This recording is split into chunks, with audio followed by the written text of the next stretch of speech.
Hello students, MD sir official channel में आप लोगों का बहुत बहुत स्वागत है और मुझे उम्मीद है आप लोग सभी अच्छे से होंगे।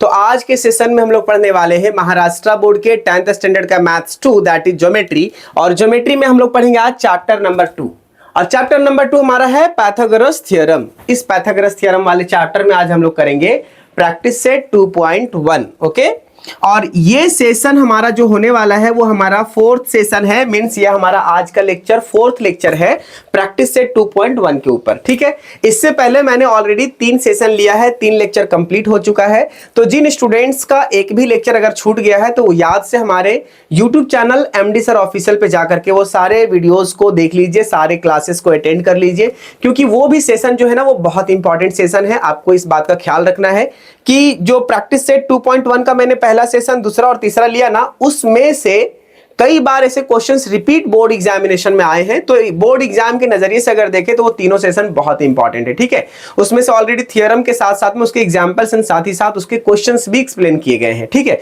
तो आज फिलहाल हम लोग पढ़ेंगे प्रैक्टिस सेट 2.1 का कुछ खास क्वेश्चन, जो कि हमारा प्रैक्टिस सेट 2.1 का जो हमारा टेक्सचुअल बुक है उसी का होने वाला है। ठीक है, तो यहाँ पे देखिएगा टोटल यहाँ पे क्वेश्चंस कितने हैं, 10। ओके, और इन आउट ऑफ 10 क्वेश्चंस में हमारा क्वेश्चंस हो चुका है अभी तक 6, है ना, यहां तक हो चुका है। ये पूरा फिनिश हो गया 1 2 3 4 5 एंड 6। ओके, आज का जो सेशन होने वाला है ना, उस सेशन में हम लोग सिर्फ और सिर्फ 3 क्वेश्चन सॉल्व करेंगे, ये 7 8 एंड 9। तो आप जहां पे बैठे हैं आपका कंसंट्रेशन हमारे एक्सप्लेनेशन एंड सॉल्यूशन पे होना चाहिए। बिल्कुल भी आप डिस्ट्रैक्शन से बचें और कोशिश करें कि जो चीजें एक्सप्लेन किया जाएगा वो आपके लिए बहुत इंपॉर्टेंट है। तो इसका मतलब ये है कि आपको अच्छे से समझ के चलना है। अगर कोई भी डाउट हो तो आप निश्चित रूप से हमारे कमेंट सेक्शन में अपने क्वेरीज को जरूर डालें। ठीक है, चलिए देखते हैं क्वेश्चन नंबर 7 में क्या बोल रहा है। तो in figure 2.21 angle DFE is equal to 90 degree. ये वाला एंगल 90 डिग्री है। ठीक है, FG is perpendicular to ED। FG जो है वो परपेंडिकुलर है ED पे, एंड GD की जो वैल्यू है वो है 8, यहाँ पे दिया हुआ है, और FG जो है वो है 12। ठीक है, ये हो गया 12।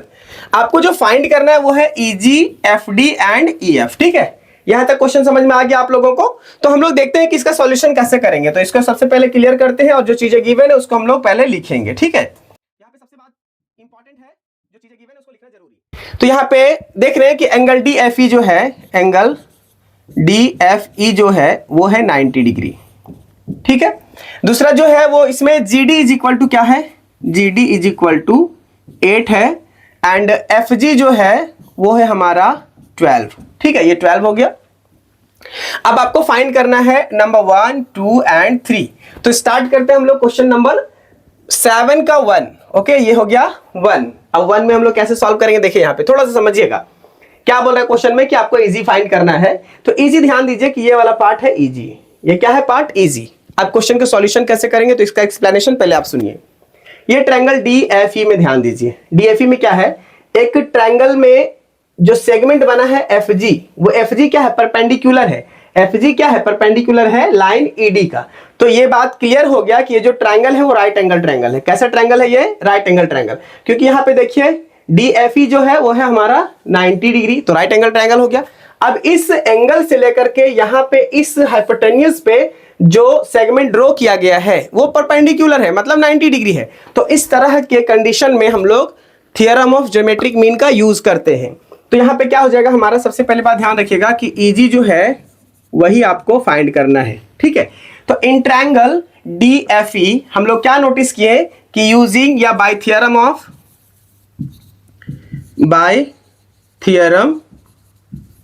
ज्योमेट्रिक मीन, क्या हो जाएगा, ज्योमेट्रिक मीन में हम लोग क्या जानते हैं कि जो लाइन ड्रॉ किया जाता है परपेंडिकुलर हाइपोटेन्यूज पे, उसका स्क्वायर, तो यहां पे क्या हो जाएगा FG का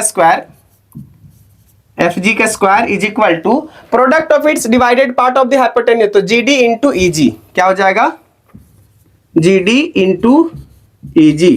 ठीक है, अब FG की अगर वैल्यू देखो तो यहाँ पे 12 है। FG की वैल्यू कितना है यहाँ पे 12, तो यहाँ पे हो जाएगा हमारा 12 का square is equal to GD कितना हो गया 8, ये हो जाएगा 8 इंटू EG। ठीक है, अगर यहां तक आपको समझ में आ गया तो इसको हम लोग 12 का स्क्वायर का वैल्यू जो होगा वो 144 होगा, इक्वल टू 8 इंटू EG होगा।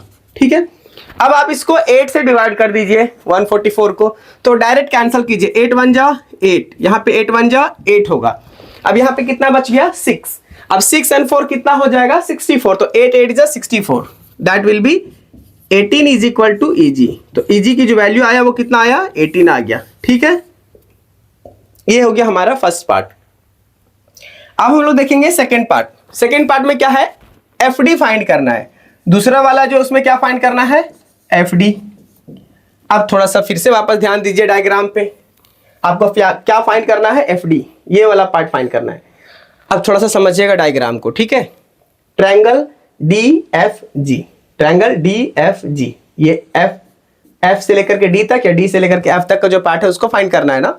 तो ध्यान दीजिएगा कि अगर ये वाला एंगल 90 है तो इस साइड वाला भी एंगल 90 होगा, क्योंकि वो लाइन परपेंडिकुलर है। ठीक है, तो हम लोग इन ट्रायंगल देखेंगे D F G, in triangle D F G क्या आपको देखने को मिल रहा है, यहां पे ये एंगल 90 डिग्री है। ठीक है, एंगल डी जी एफ जो है, एंगल डी जी एफ जो है वो 90 डिग्री है, और ये गिवन है, देखा जाए तो परपेंडिकुलर, तो इसका मतलब क्या हो गया, ये गिवन है।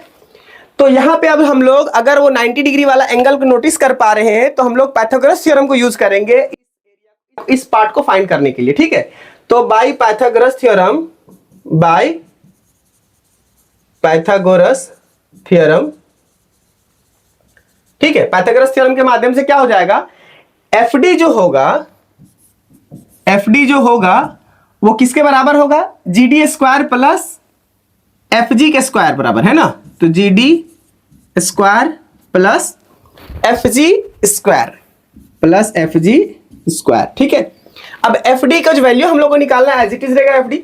अब जीडी को ध्यान दीजिए, तो जीडी कितना है 8 है, तो ये 8 का स्क्वायर हो जाएगा, प्लस एफजी कितना है, एफजी हमारा 12 है, तो ये 12 का स्क्वायर हो जाएगा, और FD square as it is रहेगा। फिर वापस हम लोग यहाँ पे ऐसा लिखेंगे, इसका स्क्वायर करेंगे तो 64 हो जाएगा, इसको करेंगे तो 144 हो जाएगा। ठीक है, इन दोनों को ऐड कीजिए, F D square is equal to यहाँ पे हो जाएगा 208, कितना का 4 + 4 8 हो गया, यहाँ पे 4 + 6 10 0 1 9 1 2 हो जाएगा।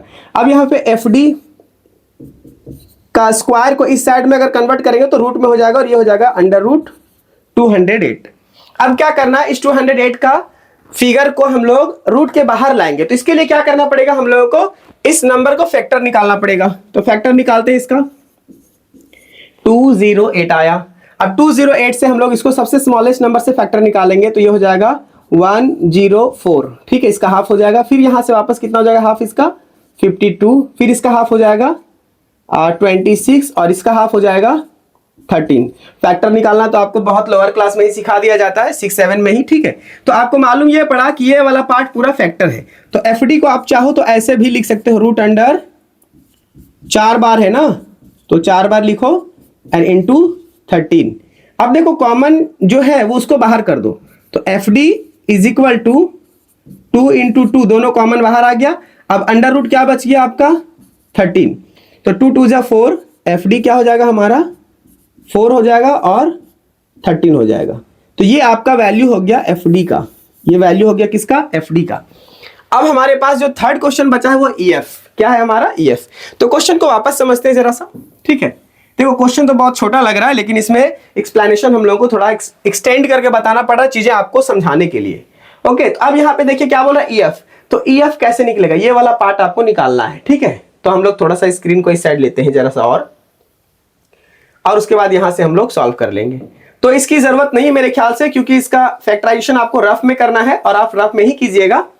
ठीक है, अब देखिए यहां पे जो तीसरा वाला क्वेश्चन है वो क्या होगा। तीसरे वाले में क्या बोल रहा है कि ईएफ आपको फाइंड करना है। तो ईएफ कैसे होगा, ध्यान दीजिएगा जरा सा, इसको आपस में थोड़ा सा और नीचे लेता हूं। देखिए ट्रायंगल डी एफ ई, ये एक ट्रायंगल हो गया। इस ट्रायंगल में आप क्या ऑब्जर्व कर रहे हैं कि अगर ये 90 डिग्री वाला है, ओके, ये 90 डिग्री वाला पार्ट है, तो समझ लीजिए कि इसके अपोजिट वाला पार्ट क्या है, हाइपोटेन्यूज है। तो यहां पे क्या लगेगा, हमारा पाइथागोरस थ्योरम लगेगा, क्योंकि राइट एंगल ट्रायंगल है और सामने यहां पे है क्या है, हाइपोटेन्यूज है। ठीक है, तो हम लोग यहां पे देखेंगे in triangle D F E, okay, क्या हो जाएगा हमारा in triangle D F E, क्या क्या देखने को आपको मिल रहा है, ध्यान दीजिएगा। सबसे पहली बात है कि ईडी आपको पता करना है ना, ईडी। तो यहां पे क्या हो जाएगा हमारा ED is equal to EG plus GD, यहां पे हो जाएगा ईजी प्लस जीडी। ठीक है, अब ईजी की जो वैल्यू है वो हमारा 18 है, यहां से आपको मालूम पड़ रहा है, ऑलरेडी हम लोग निकाले हैं, तो 18 हो गया। और प्लस जीडी कितना है हमारा, जीडी दिया हुआ है 8, तो ये हो जाएगा हमारा 8। इसको सम करेंगे तो ये हो जाएगा हमारा 26, और ये हो गया हमारा ईडी का वैल्यू, इसका ईडी का वैल्यू। अच्छा, एक चीज आप नोटिस करने वाली चीज है कि ये जो ईजी प्लस जीडी क्यों होगा, इसको आप ब्रैकेट में चाहो तो लिख सकते हो, क्योंकि ई जो है वो जी और डी तीनों एक ही लाइन पे है। ठीक है, क्लियर हो गया ये चीज भी आपको। अब हम लोग को फाइंड क्या करना है, ई एफ। तो ई एफ फाइंड करने के लिए क्या करेंगे, हम लोग पाइथागोरस थ्योरम को यूज करेंगे। तो bye Pythagoras theorem, okay, Pythagoras theorem से हम लोगों को क्या मालूम पड़ रहा है, ये जो ट्रायंगल है ना उसमें क्या हो जाएगा, ED square is equal to F D square plus E F square. तो यहां पे क्या हो जाएगा हमारा, ED square is equal to E F square plus यहां पे हो जाएगा F D square, F D square. अब वैल्यू पुट कीजिए, तो ईडी की जो वैल्यू है या डीई, अगर हम बात करें डीई बोलिए इसको या फिर ईडी बोलिए, एक ही बात है। ठीक है, तो यहां पे जो वैल्यू वो कहां से, इसको आप 26 यहां पे लिखेंगे। ठीक है, ऐसा हो गया, E F as it is यहां पे रह जाएगा। ठीक है, एंड प्लस एफ डी, तो एफ डी आपको मालूम है यहां पे कितना, 4√13, 4√13। ठीक है, ये हो गया।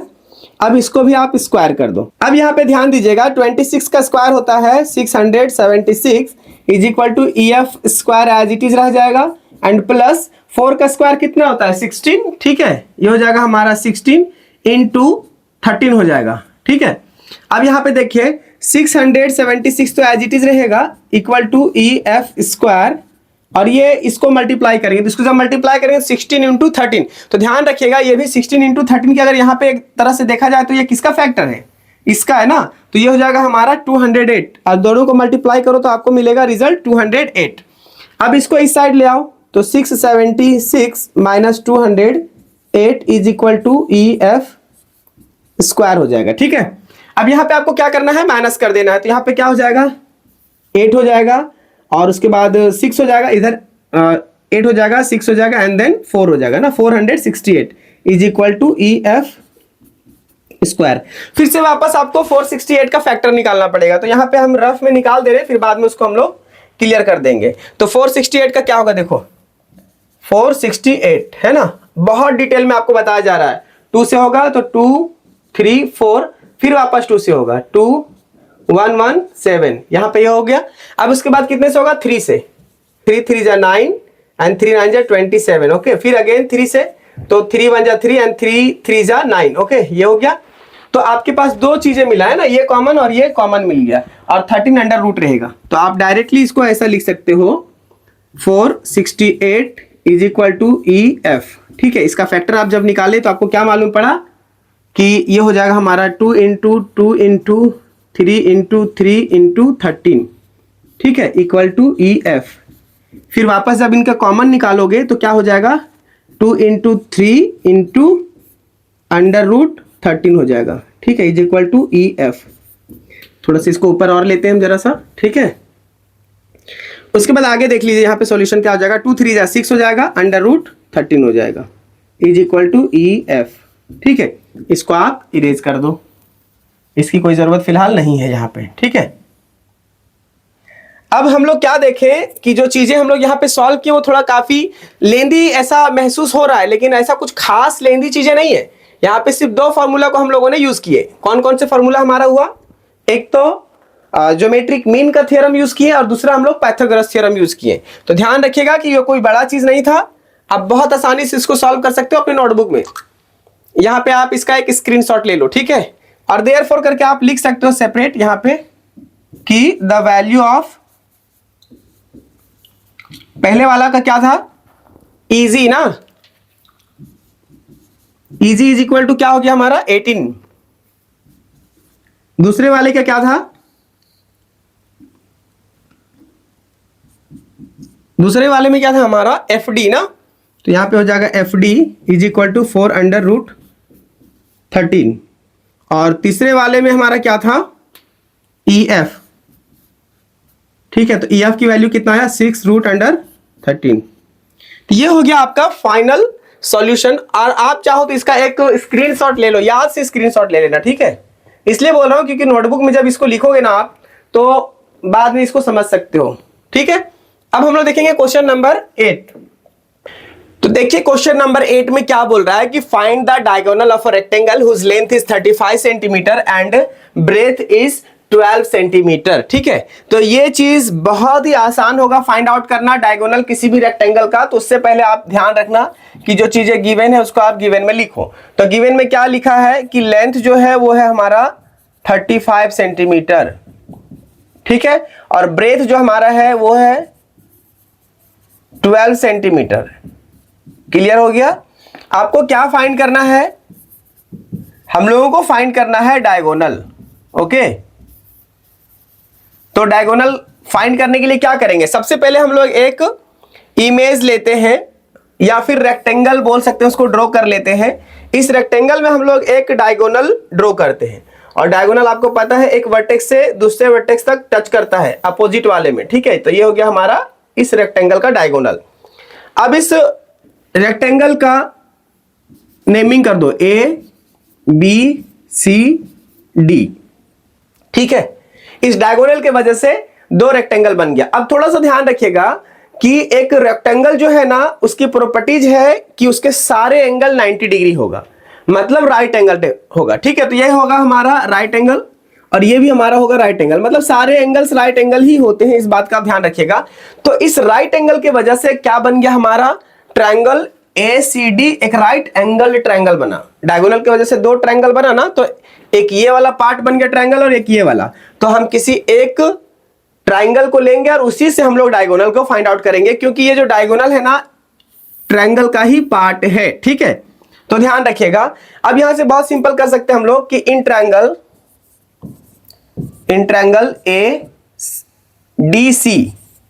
ADC बाय पाइथागोरस थ्योरम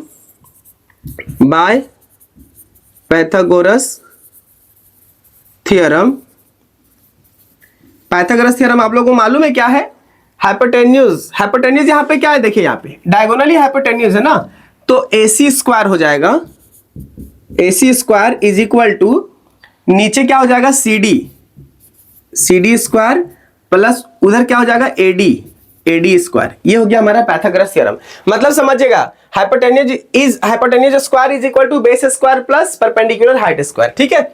अब देखिए यहां पे आपके पास AD की जो वैल्यू होगा हमारा ये ब्रेथ हो गया, ठीक है। ये हो गया हमारा 12 और लेंथ हो जाएगा हमारा 35, ठीक है। अब इस 35 की वैल्यू यहां पे हम लोग CD में देख रहे हैं क्या है, 35 का स्क्वायर प्लस ये हो जाएगा 12 का स्क्वायर, ये हो जाएगा AC as it is square में रहेगा।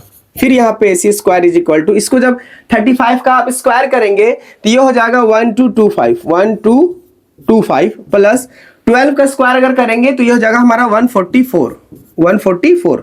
अब इन दोनों को क्या करना है, सम कर देना है। तो यहाँ पे हो जाएगा इधर कितना है 1200 और 100 1369 हो जाएगा ना, 1369 हो जाएगा, ठीक है।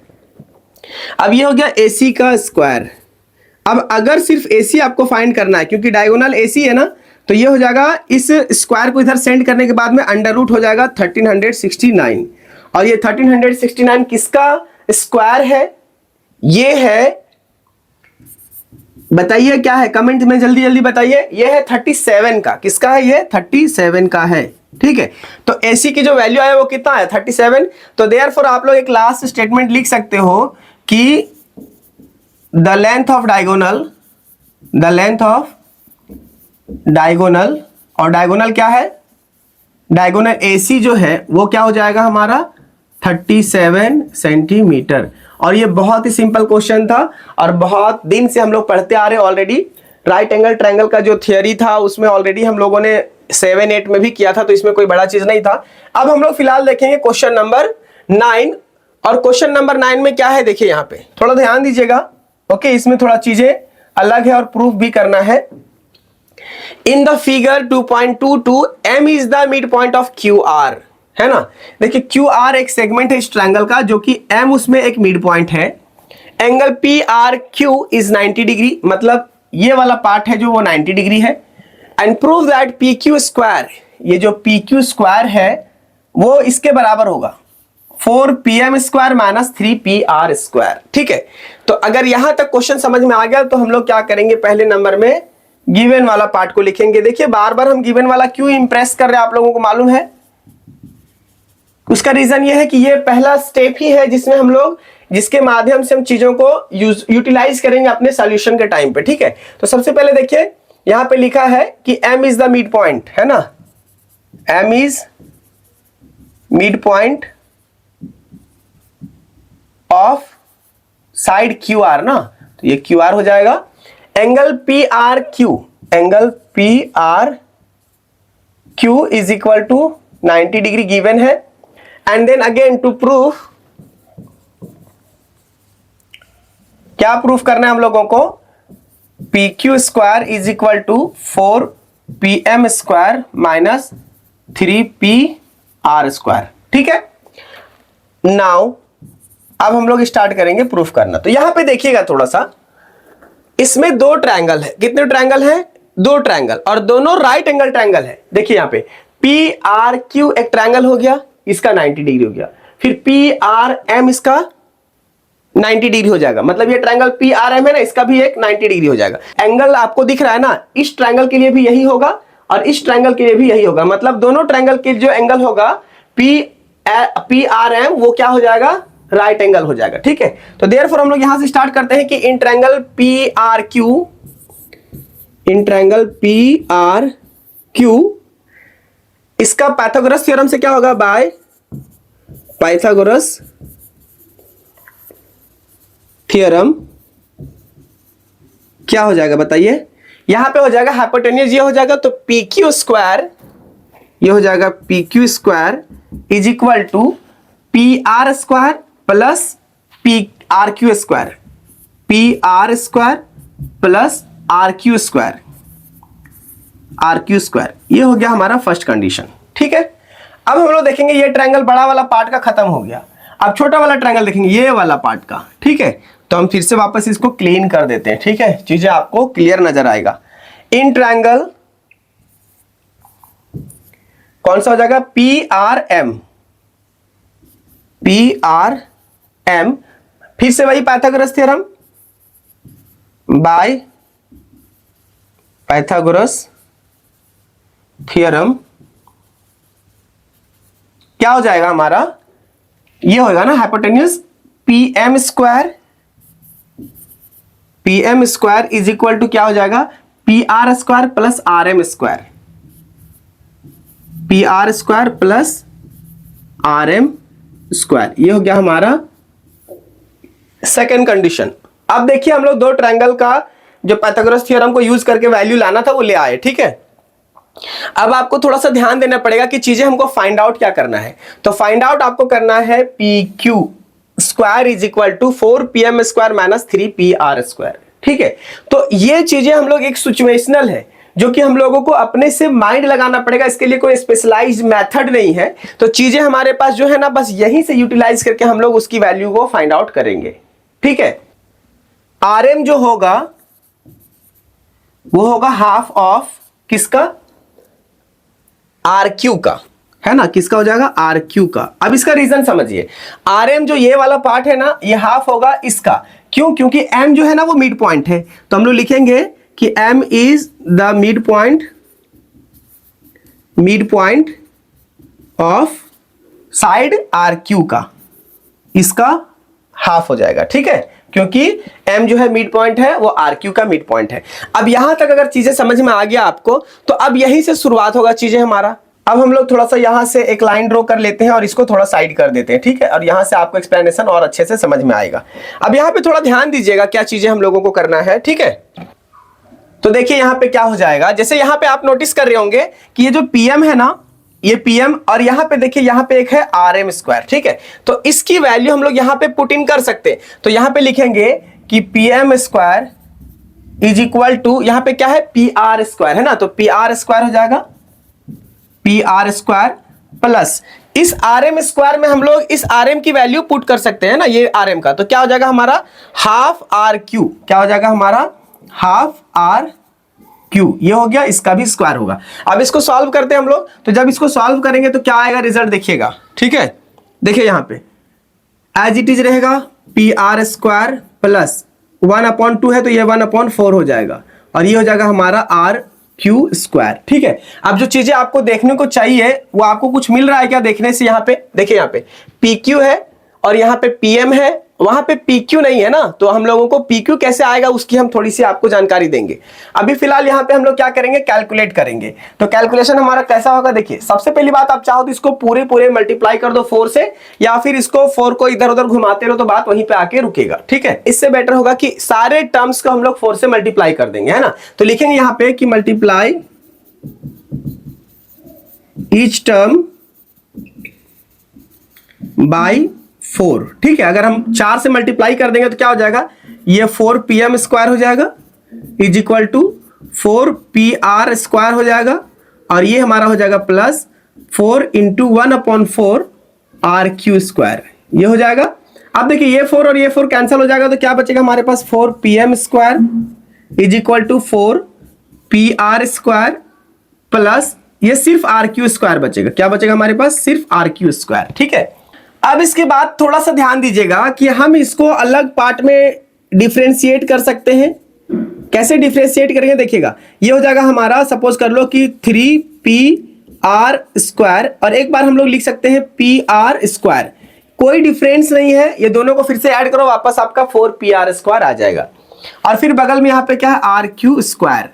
अब बताओ ऐसा क्यों किए, इन दोनों के बीच में एक रिलेशन लाने के लिए हमने ऐसा किया। और इसका रिलेशन का मतलब क्या होता है, P R square plus R Q square कहां से आ जाएगा, देखिए यहाँ पे P R square plus R Q square के वजह से हमारे पास ना पी क्यू स्क्वायर आएगा, और हमारे पास डिमांड क्या है, पी क्यू स्क्वायर की, ठीक है। तो इसके लिए हमने इसको कंबाइन किया, तो यहाँ पे क्या हो जाएगा, 4pm square is equal to 3pr square, और यहाँ पे हो जाएगा हमारा प्लस पी क्यू स्क्वायर। अब बताओ कहां से ये होगा, तो ये हमारे पास यहां फ्रॉम 1 लिख सकते हो आप, फ्रॉम 1, ठीक है, ये हो गया। अब यहां पे चीजों को अरेंज करना है, तो अरेंज करने का मतलब ये है कि आप इस 3pr को इस साइड लाइए तो माइनस में हो जाएगा, ये हो जाएगा हमारा 4pm square minus 3pr square, और यहां पे क्या बच गया, pq स्क्वायर।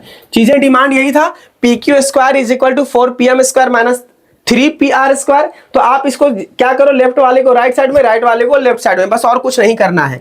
यहाँ पे हो जाएगा pq square is equal to 4pm square minus 3pr square, ठीक है। तो फाइनली आपको जो आंसर चाहिए था वो मिल गया, ठीक है, और 10 प्रूव्ड हो गया ये, ठीक है। तो चीजें बहुत आसान था, इसमें बहुत ज्यादा लेंदी चीजें नहीं है, बस थोड़ा सा क्या है, कंसंट्रेशन आपको जरूरी है, और थोड़ा सा आपका माइंडसेट होना चाहिए कि हम लोग कैसे फाइंड आउट करेंगे। उसके लिए थोड़ी प्रैक्टिस की जरूरत है और लॉजिक्स का जरूरत है। आपको क्वेश्चन में क्या डिमांड किया गया है वो चीजों को फुलफिल करने के लिए क्वेश्चन के अकॉर्डिंग हम लोग चलेंगे। तो एक बार सरसरी तौर पर समझ लीजिए कि चीजों को मैंने कैसे सॉल्व किया। पहले तो हम बड़े वाले ट्रायंगल का पाइथागोरस थ्योरम यूज किए, फिर सेकंड छोटे वाले ट्रायंगल के लिए पाइथागोरस थ्योरम यूज किए, एंड देन अगेन उसके बाद हम लोग क्या किए, एक तो ये मिड पॉइंट है m क्या है, मिड पॉइंट है लाइन RQ के लिए, तो ये हाफ दिखा करके मैंने ये वाला RM निकाल लिया। अब इसी के बिहाफ पे हम लोगों ने क्या किया, सारे वैल्यू को पुट करके यहाँ पे फाइंड आउट कर लिए, PQ square is equal to 4pm square minus 3pr square. Okay, तो आज का सेशन हमारा यही एंड हो रहा है, और ये सेशन ना बहुत इंपॉर्टेंट सेशन है। इस तरह के क्वेश्चंस आपके स्कूल एग्जाम में ज्यादातर आते हैं। प्रीलिमिनरी एग्जाम जो होता है ना स्कूल का, बोर्ड का, उसमें तो क्वेश्चन अक्सर ये आया करता है, ठीक है। मैंने बहुत बार नोटिस किया, यहाँ इवन मैं क्वेश्चन जब सेट करता हूं तो ये क्वेश्चन को जरूर डालता हूं, क्योंकि ये क्वेश्चन बहुत इंपॉर्टेंट है, ठीक है। अब एक बात का और ख्याल रखिएगा, मैं वापस फिर से रिपीट कर रहा हूं कि जिन लोगों ने हमारे सेशन को छोड़े हैं या फिर एक भी सेशन आपका गलती से छूट गया है, तो याद से उन सेशन को देख लीजिए। और ये बहुत इंपॉर्टेंट सेशन चल रहा है अभी हमारा ज्योमेट्री के ऊपर, तो आप याद रखिएगा कि ये चीजें आपके फ्रेंड्स तक भी पहुंचने चाहिए। और एक पर्सनल रिक्वेस्ट है कि जिन लोगों ने हमारे चैनल को सब्सक्राइब नहीं किया है वो हमारे चैनल को सब्सक्राइब कर ले और बेल आइकन को जरूर दबा ले, क्योंकि जब भी हमारा वीडियोस अपलोड होगा हमारा यूट्यूब चैनल पे, तो उसमें सबसे पहले नोटिफिकेशन आपको मिलेगा और सबसे पहली चीजें आपको मिलने वाला है, ठीक है। तो उम्मीद है कि आप लोग सभी अच्छे से होंगे, अच्छे से प्रैक्टिस कर रहे होंगे, और मैथ्स की जो स्टडी का लेवल है और थोड़ा इंप्रूव कर रहे होंगे, ठीक है। तो मिलेंगे हम आप लोगों से नेक्स्ट सेशन में न्यू वीडियो के साथ में, दैट विल बी प्रैक्टिस से 2.1 का ही, that will be the last question, और वो लास्ट क्वेश्चन हमारा होगा क्वेश्चन नंबर 10, ठीक है। तब तक अपना ख्याल रखिए। जय हिंद, जय भारत।